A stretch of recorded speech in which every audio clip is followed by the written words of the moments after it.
For members of the Assembly who are with us today, we hope the debate will be of some use to you in your own deliberations.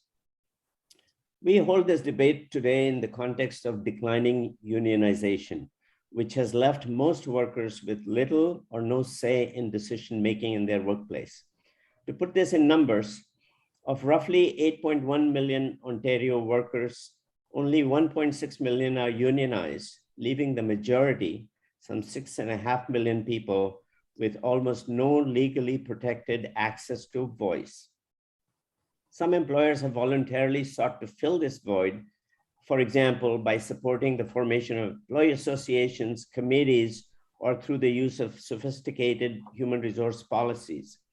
But many workers feel that this is inadequate, especially given that it does not address the imbalance of power between the employer and the individual workers. So what is to be done? We have today with us two labor and employment lawyers who will be putting forward proposals for changing the current framework of worker voice in Ontario. They will be debating the merits of their respective approaches. So here's how we'll proceed. Each side will first have 10 minutes to present their two proposals on how workers' voice can be heard, guaranteed, and protected in the workplace. Then the other side will have 5 minutes to respond to those proposals. Following the response, there'll be 5 minutes of open debate during which either side can pose questions or elaborate on their own proposals. After each side has presented their proposals, critiqued the other side, and engaged in an open exchange, we shall turn to you, the audience.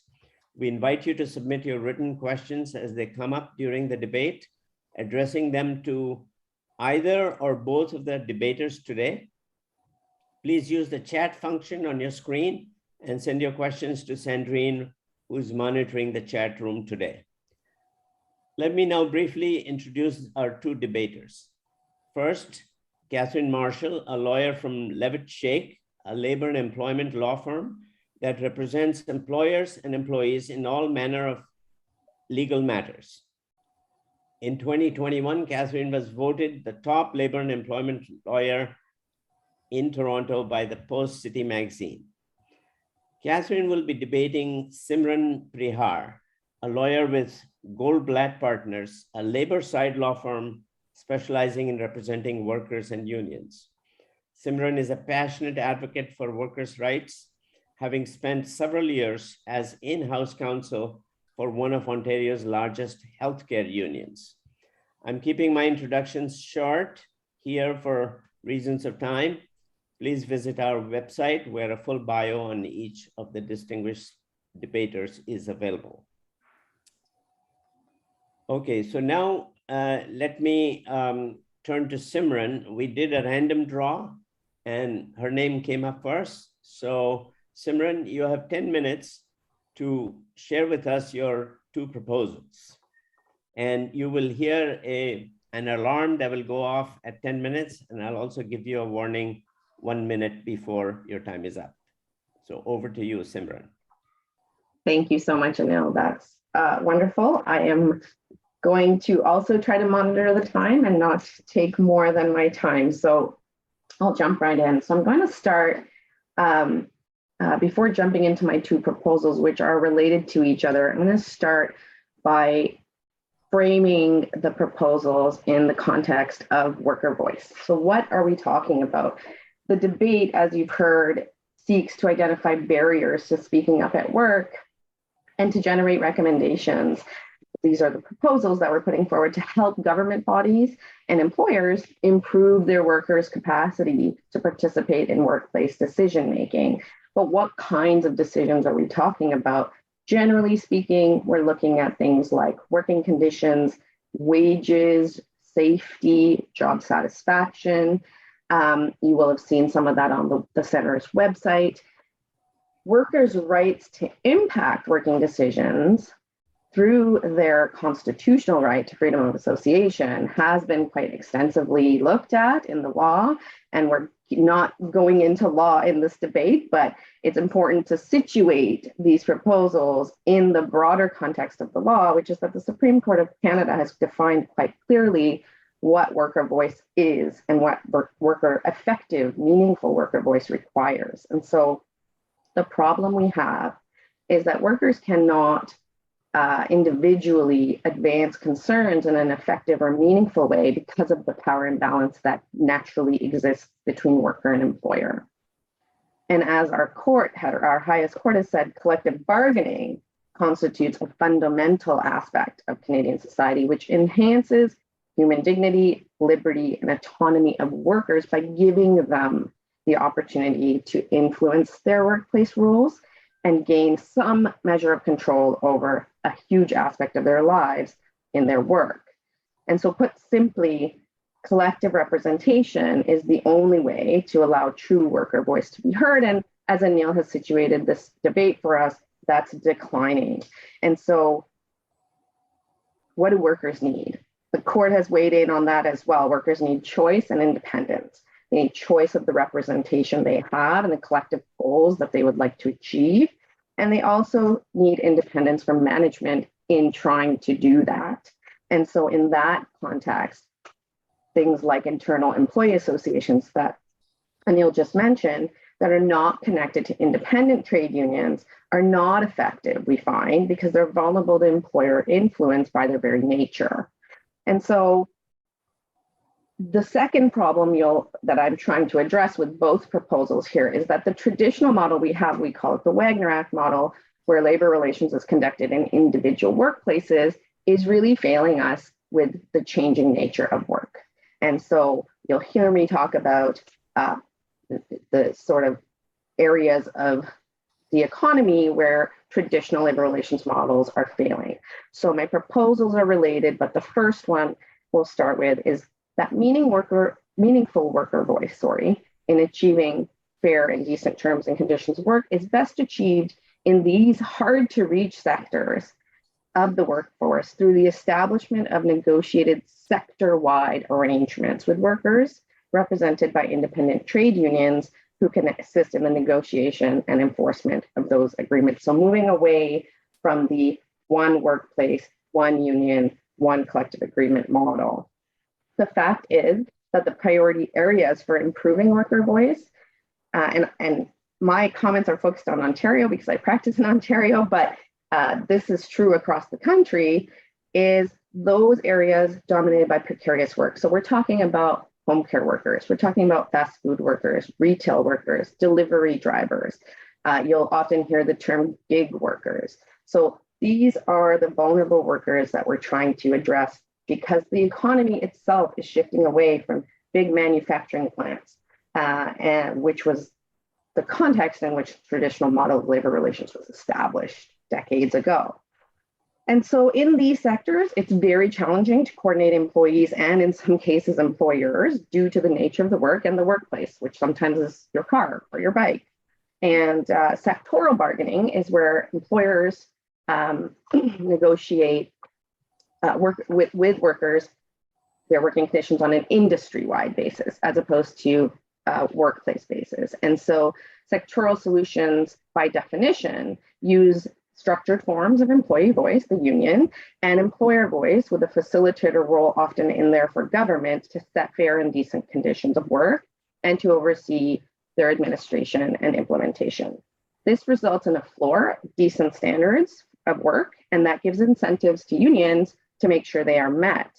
Unions must always consult and take direction from the workers, and there's always going to be challenges in these models, but they can and have been overcome in various areas. We already have a version of this in Canada, in Ontario's construction sector, for example, where unions have regional collective agreements that cover regional areas, and their members are guaranteed work in those areas, and collective agreements cover all employers operating in those areas. And we have seen in various other jurisdictions examples as well. So I'll give an example for France, where an employers federation, which represents restaurants, negotiates with a union, which represents restaurant workers. They reach a deal. The government then uses its power to extend that deal to cover all restaurant workers. So all workers in that sector enjoy the benefits, the pay increases and benefits that the union is able to negotiate. Then there's more recently in California this week, the California State Senate passed a bill where the service sector could be greatly transformed. The bill would sets up a 10-member council, and this is in the fast food worker sector specifically. And this includes worker representatives, employer representatives, and 2 state officials, and this is at the state level. And this council is going to review pay and safety standards across the restaurant industry, fast food restaurant industry, to try and set wages and improve working conditions. So these are the types of examples of what I'm talking about when I say sectoral bargaining versus enterprise or individual work location.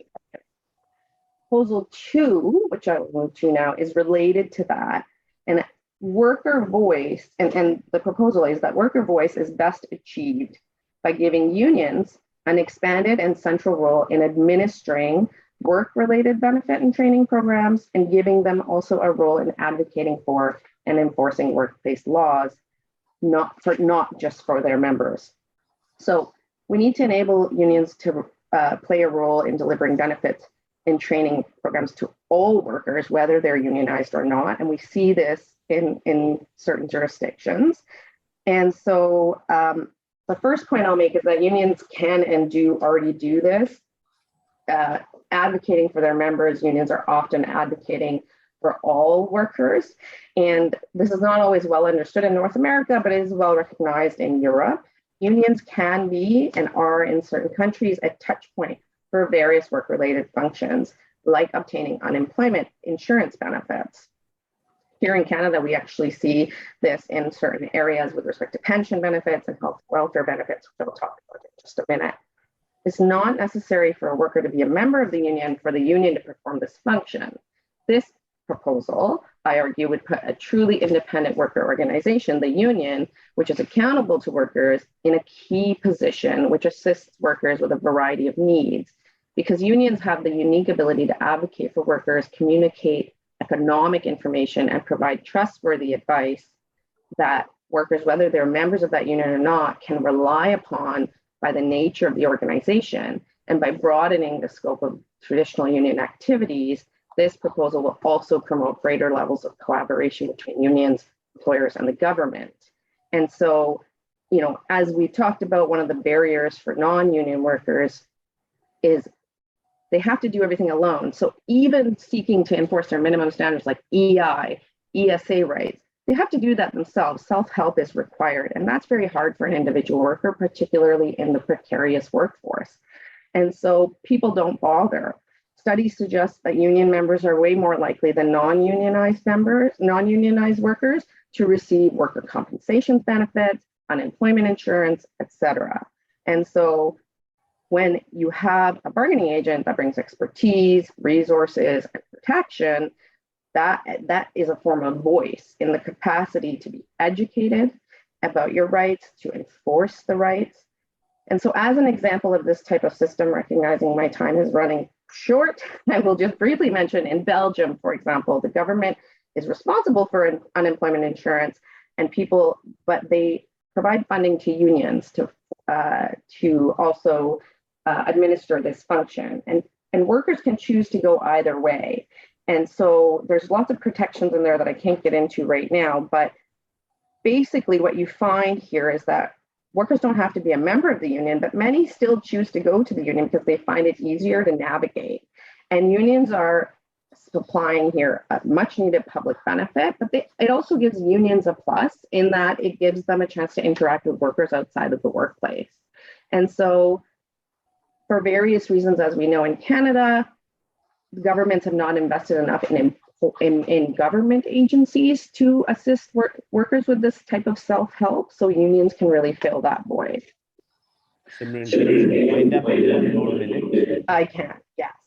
So separate and apart from any legislation, I wanted to just point out that in the Canadian economy, we have a trend towards a consolidation of benefits being provided by either union administered plans or multi-employer administered plans.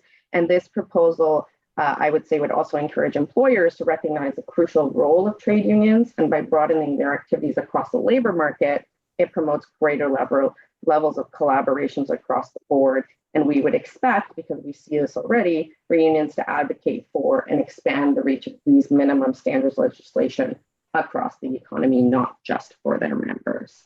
I'll stop there. Thank you, Simran, for sharing your proposals. Now let's go over to Kathryn.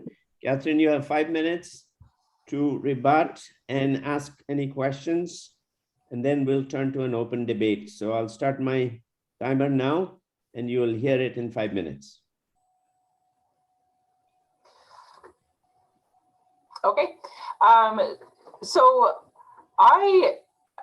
fundamentally, I disagree with the idea that the way to empower precarious workers is through collective, like a multi-sector bargaining unit. My view, and this is just from my experience, but also from the pandemic, is that unions have really not been as effective at representing workers' voices for a really long time, actually. And what unions are good at is they're good at the collective. They're good at getting people, paid sick days or a bump in wages. But when it comes to individual rights and individual voices and individual liberties, the union's not there for you. And I get people in my office all the time who are part of, they're unionized employees, and they've been mistreated by their employer, and they've gone to their union, and their union is doing nothing for them. The union, at the end of the day, has a vested interest in ensuring that they have maintained their leverage to bargain for the collective. And what they tend to do, and we saw this a lot in the pandemic, is they tend to, play a few hands. Like they'll ignore some things in exchange for getting bargaining leverage for other things. And of course, like during the pandemic, we saw thousands of unionized workers who were placed on these indefinite leaves of absence, who had no income coming in.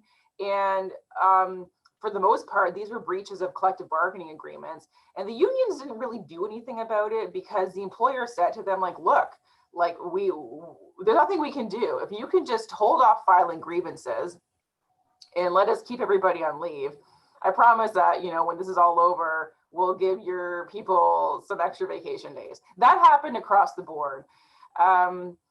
Ultimately, the problem with unions is that the employee doesn't have the final say in anything. The union is allowed to make the grievance. They're the ones that have all the rights. They, at the end of the day, get a final say in everything. And I think the best way to empower workers is not to create more voices that speak on their behalf. It's to actually let them speak on their own behalf and give them the power to say what they truly think and the ability to advocate for themselves and to have leverage with their employers. And when you take that leverage and that power out of their hands and you give it to another organization, that organization being a union, it actually disempowers the worker. I fundamentally believe that unions in their current in the modern model that most of them exist in, they actually disempower workers fundamentally. So that is my criticism of this proposal. What is precarious work? There's this sort of paternalistic view that people who work in the service industry or they work in the gig economy, that they're precarious, that they are vulnerable. And in many ways, that can be true, but a lot of people choose that work. They like the flexibility. They like that they can have numerous gigs. They like that they can wake up in the morning and decide like, hey, I'm gonna, work for 3 hours and tomorrow I'm gonna work for 12 hours. And like, you can't really do that if you're in like full-time employment with an employer and you have a contract. They like that flexibility and the idea that, these workers need someone to look after them and they need this voice to speak for them. It's I think fundamentally a paternalistic way of viewing these workers and actually giving them some empowerment in their own hands is the vehicle to giving them that power they need to get the things that they need in their employment situation.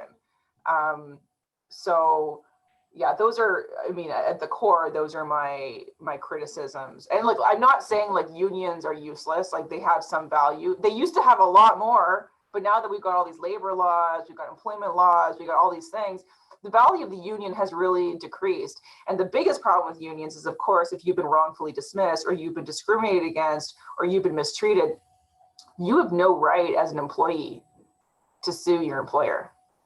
You don't. You've bargained it away. You have contractually given that right to your union, and your union is responsible for doing it. And if they decide not to, they decide not to pursue your case. Okay, there's nothing that can happen. Okay. There is nothing you can do. Thank you. No remedy. Thank you, Kathryn, for that rejoinder. And now we will have 5 minutes in which you can both ask each other questions or challenge, and try to keep your answers short so that we can have multiple exchanges, okay? But since Kathryn has just finished speaking, let me give the stage to Simran. Simran, do you have a rebuttal or a question? Please go ahead. It's open format now. Sure, I'll try to do a question so we can maintain the format you guys have created. So I'll just ask in terms of your critique, Kathryn, why don't I ask, when you talk about how unions in their current form as disempowering workers, and so your thought is that empowering them would be to take the power out of the hands of unions and provide it to them. When you say that, other than the grievance procedure, how would the putting the right back in the hands of employees empower them specifically?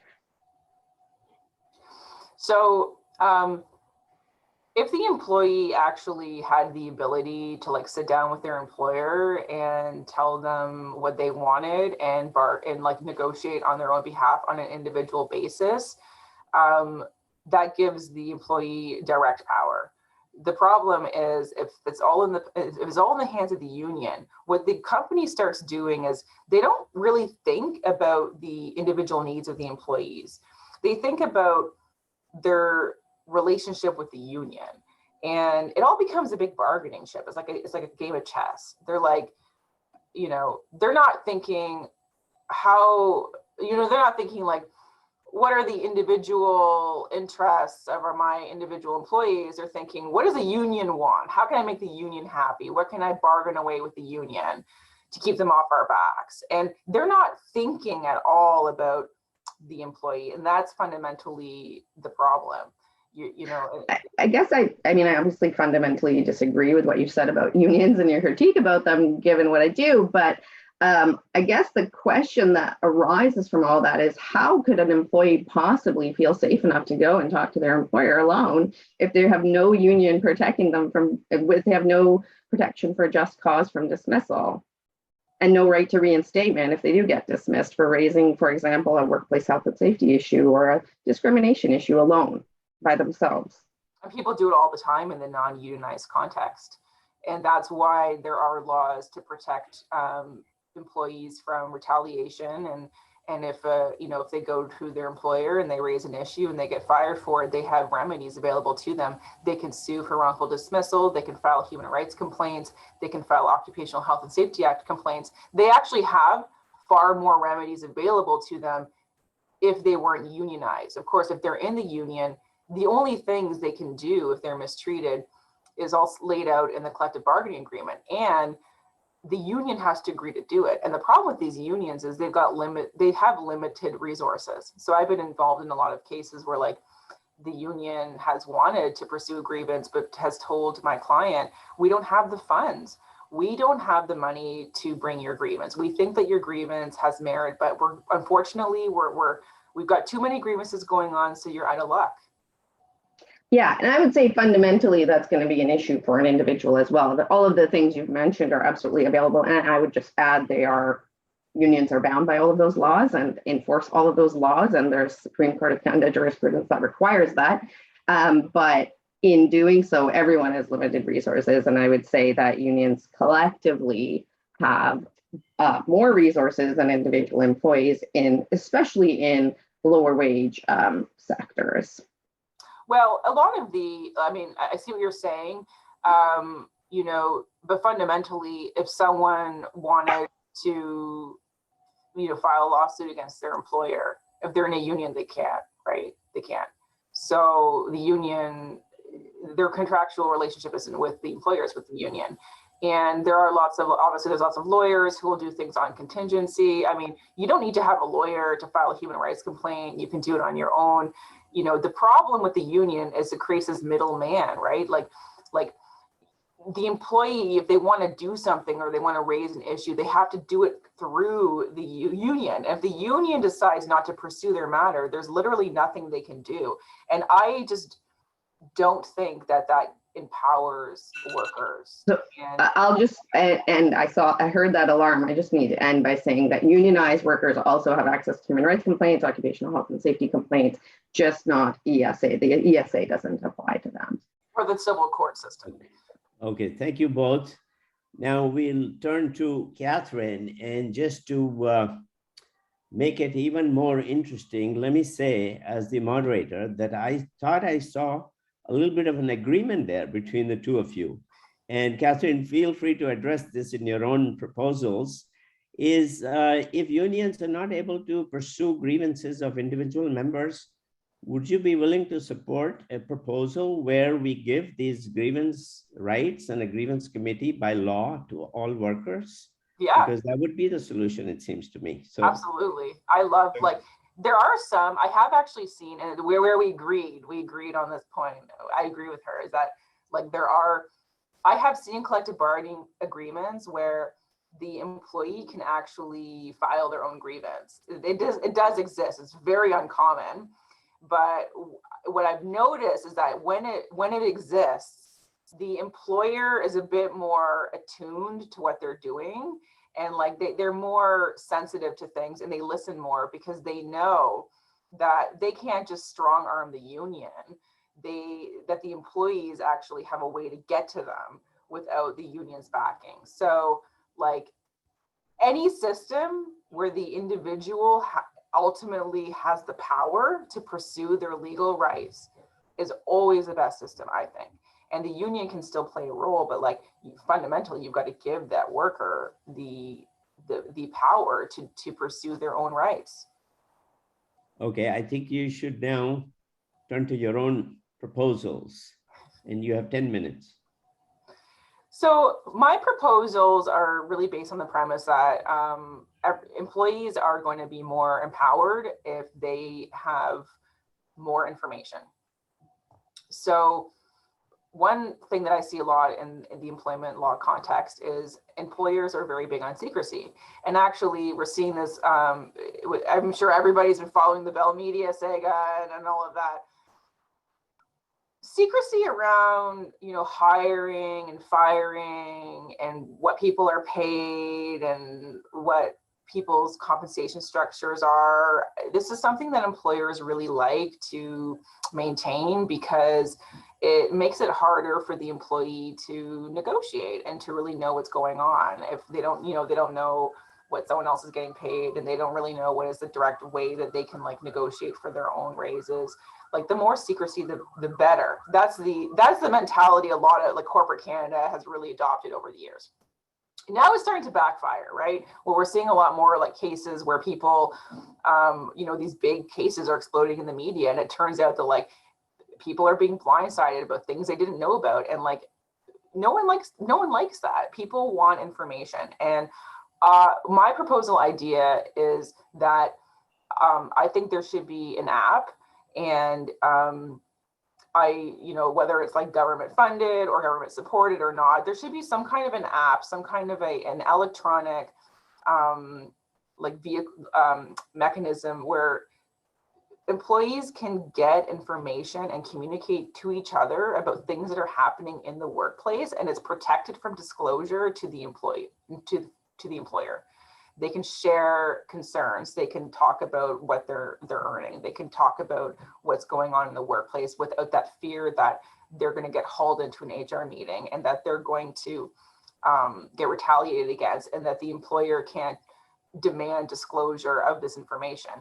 And that is especially true as my friend pointed out, like in workplaces where employees are a bit more vulnerable, where there's a bit more power imbalance, you know, like I think obviously like in a more kind of like white collar context where people are maybe a bit more educated and like there's less of a power imbalance, there might be a bit more free exchange of information. But like I think there's certainly some like employment context where like people, maybe the employees like are not very educated. You've got a lot of new Canadians, you got people who are ESL who are not as aware of their rights, and they truly believe they're not allowed to share information or ask certain questions, and they don't feel safe doing so. So I love the idea of like the government supporting and protecting like this free exchange of information amongst employees, because that empowers them. Like I can't tell you the number of times like I get people in my office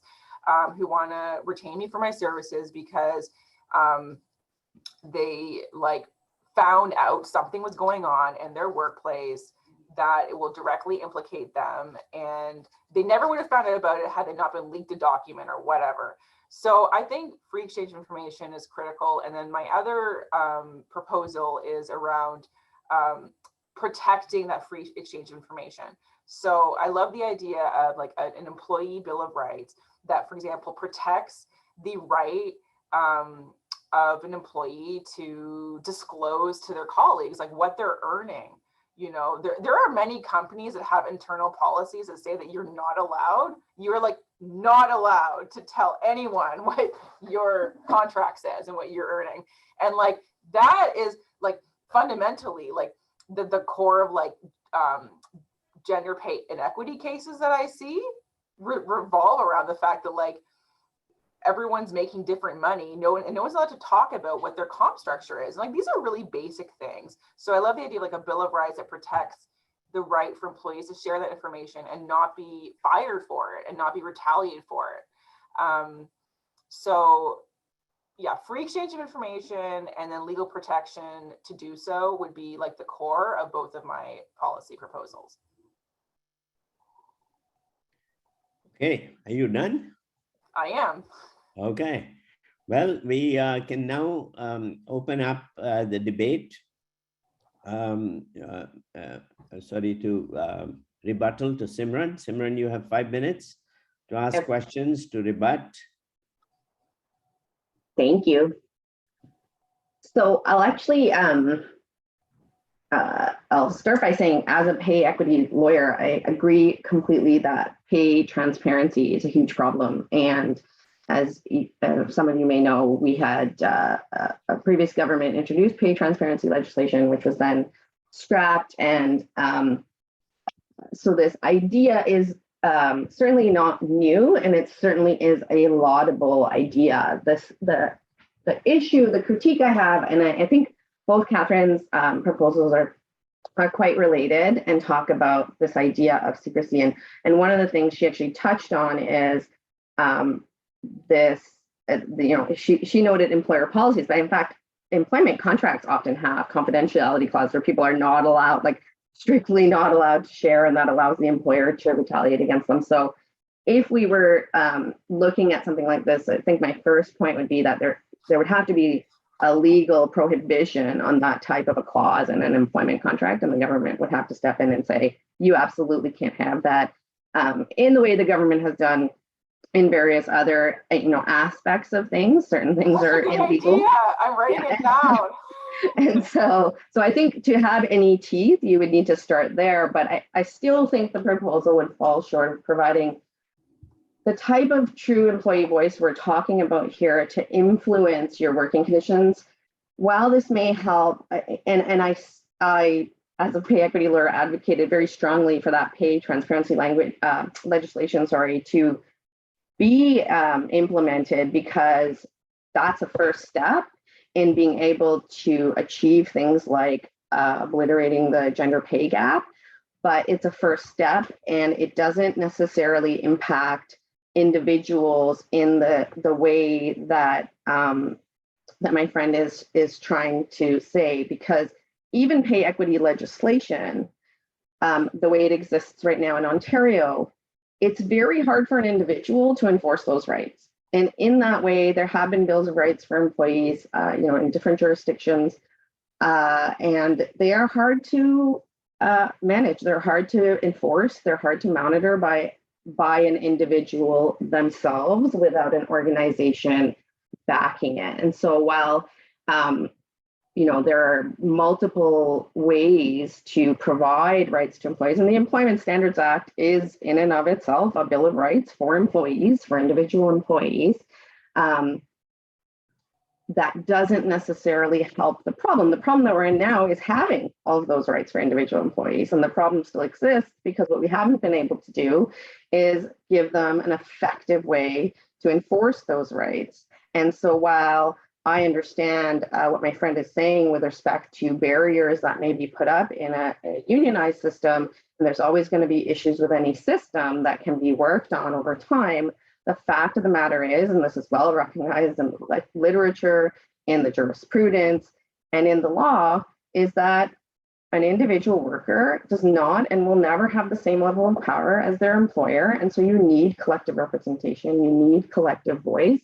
And so when you're looking at this type of thing, while an individual Bill of Rights may be helpful in theory, it would be in practice very hard for an individual to enforce on their own, and there are various reasons why civil court actions are not accessible to everyone. There, as my friend mentioned, there's lots of people who have trouble accessing the justice system for cultural reasons, for language reasons, and then we haven't even started talking about finances. So these are not, whatever the critique is of the union, if somebody goes through a grievance procedure, it doesn't cost them anything. They've paid for it through union dues in the years that they've been a member of the union, and the union is using its resources, its collective power. And it's well recognized that, something like an app, and this is my only point on the app, which is I have no issues with the app proposal at all, except to say that I think people already do use apps for this type of communication, and there certainly is a recognized right to privacy in your own phone and in your own electronic communications. So I'm not sure that proposal really goes a ways to improving employee voice in the workplace itself. Okay, thank you. Just right on time, Simran. So it seems to me we can enter a period of open debate now. I just want to preface that by saying I see agreement between the two sides on extending and further protecting worker rights. It's just the difference is that Simran, you're taking a much more collective approach only, and Kathryn is taking an individual approach through the law. Now, perhaps I can hand over to you both by asking, do you folks see any room for combining the two in any way, or is it mutually exclusive? So let's have 5 minutes, open debate. Anyone can ask anybody a question. So Kathryn, why don't you go first, since Simran was just talking? It's actually a really good question, because I mean, on the face of it, it would seem like the idea of like collective rights and individual rights are mutually exclusive, and I don't think they are. I think there actually is a way to combine them. And like, don't get me wrong, like unions have been very successful and over the decades. And a lot of the reason why we have the labor laws that we have in this country, which are very strong compared to other countries, especially in Ontario, is because of the work that unions did, especially in like the 60s and the 70s and the 80s. But I think modernizing the union and the collective approach is what needs to happen. And people, work is becoming, now I'm getting a little bit philosophical, but like work has become so much more individualized. Like long gone are the days where like someone's going to stay at the same job for 30 years and they're going to get the brass ring I mean, these days, like if someone stays at the same job for 2 years, it's like, wow, that's a long time. And like, we've got a very flexible economy. We got a flexible job market. People are doing a lot more freelancing. Work is way more transient and portable. Remote work, right? The idea that you can really work from anywhere. So what we're seeing is like a far more individualized approach, and like people working from home. So, you know, what people seem to desire is a more individualized approach to employment rights and to like bargaining power. And they still like the idea, I think, of like a collective, but they want to have more of a strong voice. And so what I think, and what I would ask my friend is like, and I'm actually curious because this is her area, not mine. Like, I don't do a ton of labor law. I do employment law, which is different. But like, is there a way, you know, what do you think we can do to enhance the individual's rights and voice, like in a collective bargaining environment? Yeah, no, I agree with you that it's a great question. And I think, so I think I would say, I'll start by saying to your last point there, where people are desiring a little bit more of an individual, right? What we're seeing actually play out, you know, for example, with the example of the Amazon workers in the States, the Starbucks workers, people are turning to collective bargaining to try to enforce those individual rights. And I actually don't see fundamentally that the collectively bargained rights are separate and apart from the individuals that got them there. So you only get a collective, and this is sort of recognized in the Supreme Court jurisprudence around labor rights and the freedom of association, these are our constitutional rights, our individual rights, and they can be group rights in various contexts, and in the context of the freedom of association.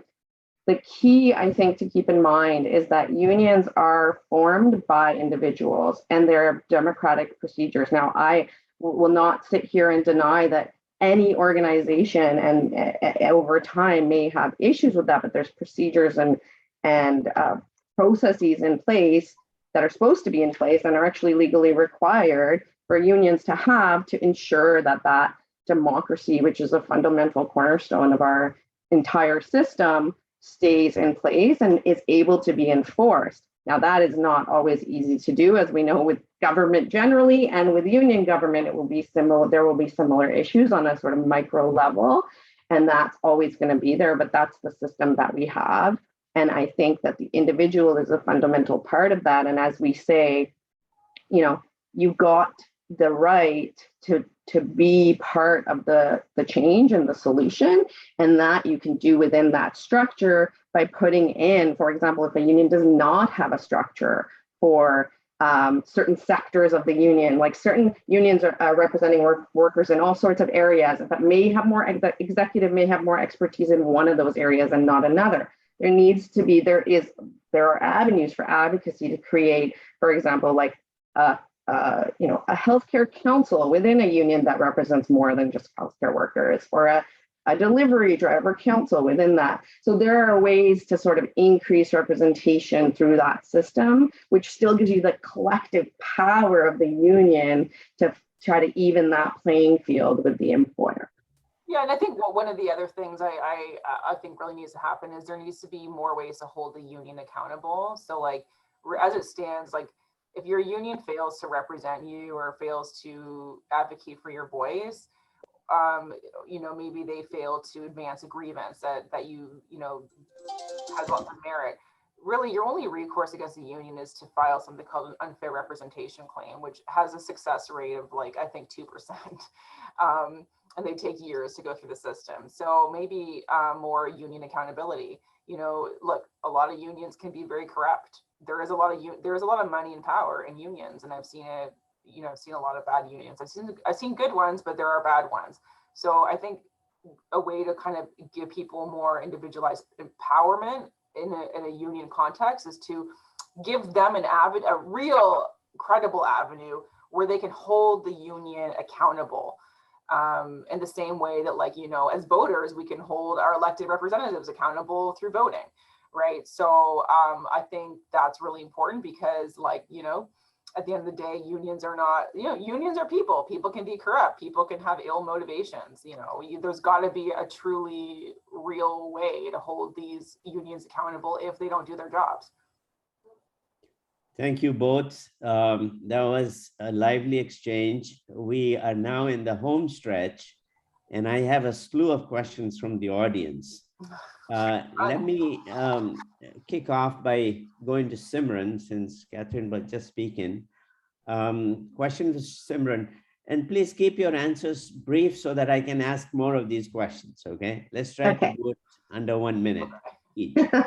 Simran, do you see Unifor's community chapter approach as an example of the second model you proposed? And do you have any information on what we have learned from that model? So I'm gonna just be very open and say, actually, I'm not familiar with Unifor's community chapter approach, so I can't really answer that, unfortunately. I'm sorry.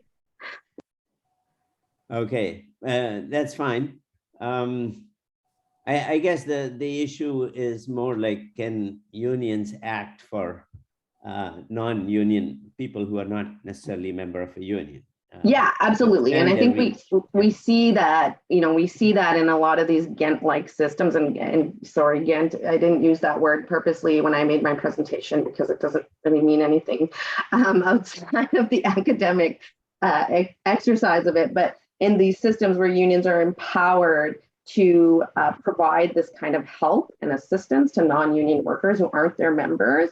And I think it makes sense, and again, I'm not sure about what the Unifor system is, but Unifor, is a huge union with lots of resources, and that's the perfect type of organization to provide this assistance in, I assume, various communities, things like minimum standard benefits like workers' comp, EI, or even ESA benefits. I see a huge role for unions to play in that for sure. Yeah, and in a number of other countries, unions do run their own NGOs, as it were, like worker centers or immigration help desk and things like that. So in a way, they provide services to workers in general, not just members. Let me turn to Kathryn now. Kathryn, we have a question for you, and that is that your vision is a good one. The only snag, the only fly in the ointment is that individual employees are subject to reprisals from the employer.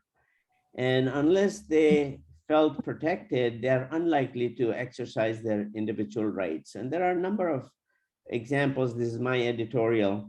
Where laws have given certain rights to workers. In practice, workers are very loath to exercise those rights because they fear reprisals. And I may also tag on this, your app idea, if employees share all this stuff, is there any way to protect it from the employer? The employer can have an infiltrator or an informant who can then share these messages with the employer, and then employees would be quite vulnerable.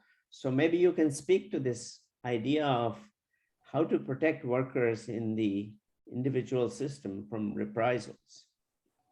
Sure. Look, I've seen many cases where unionized employees have been reprised against. So it's just, the union is not necessarily a shelter or protector of that.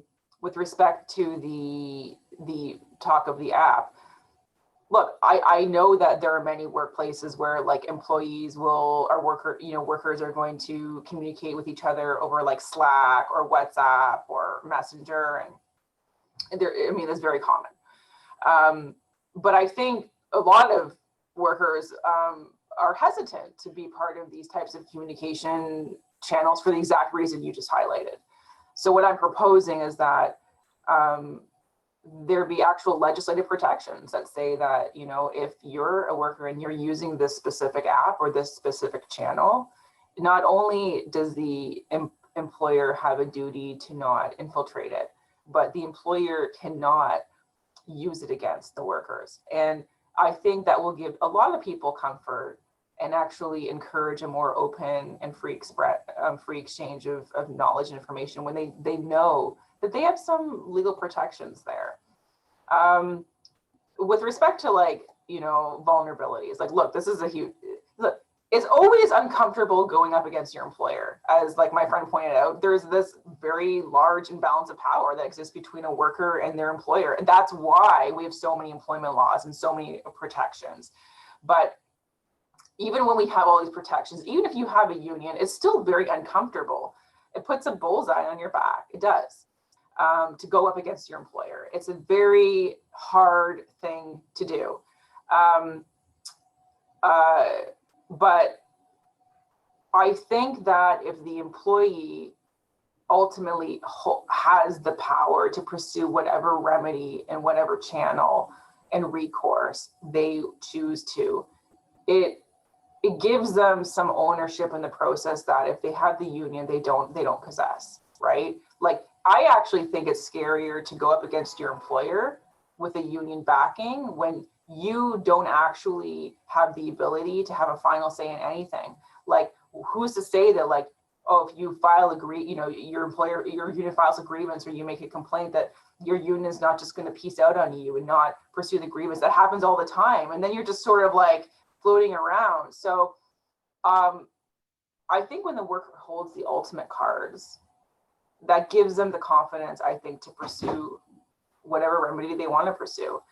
And, you know, I guess philosophically, I'm just a big believer that when you empower the individual, no matter what the situation is, when you put the power in the hands of the person, that is always the best thing, as opposed to any other model. I'm seeing a slew of questions all directed at Kathryn. So don't feel that you are under the gun from attack from all sides. You're just getting a lot more. It's a debate. I love it. It's good. Yes, and we will have another question for Simran in next. But let me ask you, Kathryn. I'm paraphrasing and combining several questions into one, and a number of people are asking. Everything that you're proposing can also be done by a union. And the union is the more efficient vehicle because it has collective voice and collective power. So what do you say to that? I say that's wrong. I have seen, so I act for something I do in my practice, which not a lot of lawyers do because it's very frustrating, is I actually act for unionized employees who their unions have let them down and they need, I sort of piggyback on the process and I help them advocate their rights with their unions. And I've seen cases where people have been fired 4 years ago and their matter still has not gone to a grievance hearing. And there is pretty much nothing they can do. That's actually longer than if they were to like go through the court system. At least if you file a lawsuit, you know, there was mandatory mediation in Toronto, you're going to be in a mediation within 6 to 8 months. It is not efficient. Like the grievance process itself is like, it's very slow. It is very inefficient. The damages, if you're seeking damages, tend to be quite low. It's that process. I know it sounds great when you read the collective bargaining agreement, but once you're actually in it, it's not a good process. And I don't think it's any faster or more efficient than like the court process or other processes. But like, look, it's a fair point that like, there's no reason that like, collective bargaining, in a collective bargaining situation, these unions can't negotiate for some kind of protected information channel. But if it's not if it's not statutorily protected, it's pointless. Like even during the pandemic, people like a lot of collective bargaining agreements actually said that you couldn't lay someone off for more than what was laid out in the Employment Standards Act, but many employers still did it. And ask me how many grievances were filed. Very little, very few, because the unions just didn't, there were breaches and they all acknowledged it, but the unions had a lot of backdoor deals with the employers where they agreed not to advance all these grievances. So unfortunately, collective bargaining agreements they're like anything else that's written on paper. They are only as strong as you know, how they're put into practice. And they always look good. They always look good, right? But when they're actually put into motion, unless the union actually backs it up, which they don't in many cases, it's pointless. It's useless. Okay, thank you. We are actually now running over time. So let me ask one almost last question. I don't know, maybe last but one question to Simran.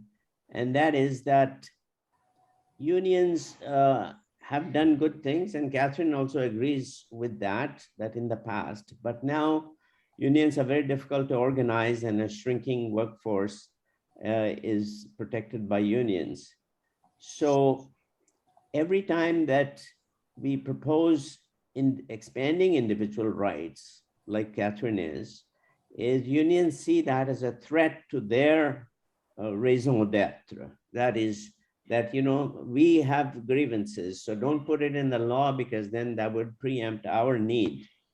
But couldn't this argument also work the other way, which is that if you have legally mandated grievance procedures, then workers may find that they are not able to prosecute their own grievances effectively. They need a collective resource to help them prosecute. And in a way, I'm paraphrasing what happens in the German system of works councils, where works councils are separate from unions. But where you have a union and works council is much more effective for workers than just the legally mandated works council. So what do you think of this combination of, do you think that unions would agree to this approach to expand individual rights under the law, in the hope that this would spur unionization, not detract from it? Yeah, absolutely. I think what you see in Europe, and the fact is these workers' councils are backed by unions, and unionization is higher.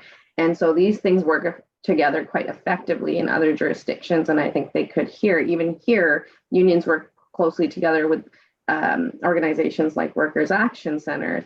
The fact is, I don't know any union who would oppose giving non-unionized workers a stronger ability to file a grievance against their employer versus having to go through the court system. And while Kathryn's not wrong, certain grievances can take years to go through the system. They can also be expedited, and there's legislation which allows that. And so absolutely, there are individual outliers, and I would say that, you know, both Kathryn and I are speaking from our experience as practitioners, but as a system, it works. And I don't actually think there's any harm. You know, you don't see unions advocating against employment standards for non-union workers. You see unions advocating for stronger employment standards, or unions supporting higher minimum wages, because what unions do, the idea, this, you know, if we're talking about theory and philosophy, the idea is that if you're helping workers in one sector, that's supposed to spill over. And that is something that unions do quite well. So I do see a role for that. I think that already happens, maybe not on as broad a level as it does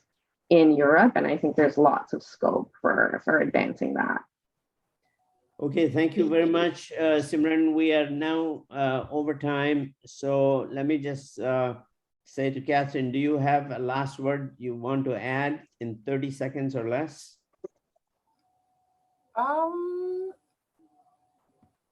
Look, a really good example of, I think, the core of this argument and this debate is that recently the Ontario government brought in legislative protections for gig workers who work for app-based platforms.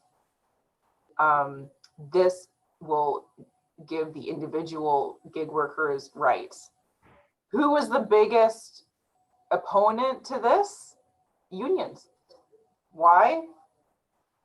Because they know that if the government's coming in and giving these rights, there's no room for them. Why do the gig workers need them when the government's coming in and already giving them what they want? So you got to remember, at the end of the day, these unions, they like their power. It's not just about rights, it's also about power and control and money.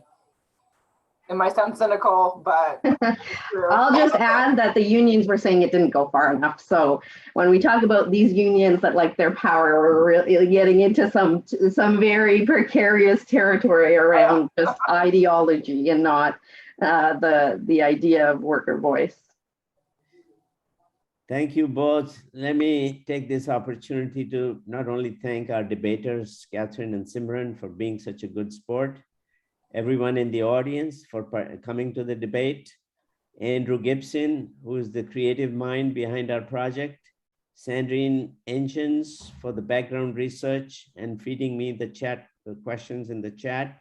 Andreas Vati Lotu is our communications officer. Dr. Simon Peck leads our steering committee, and Abdullah Naqvi is our civic concierge and tech expert. Lastly, thanks to Rafael Gomez, my colleague, professor and director of the center, for his leadership. Please stay in touch through our website to learn about other events that are relating to workers' voice and work and employment issues. So thank you all for coming today. And thank you again, Simran and Kathryn.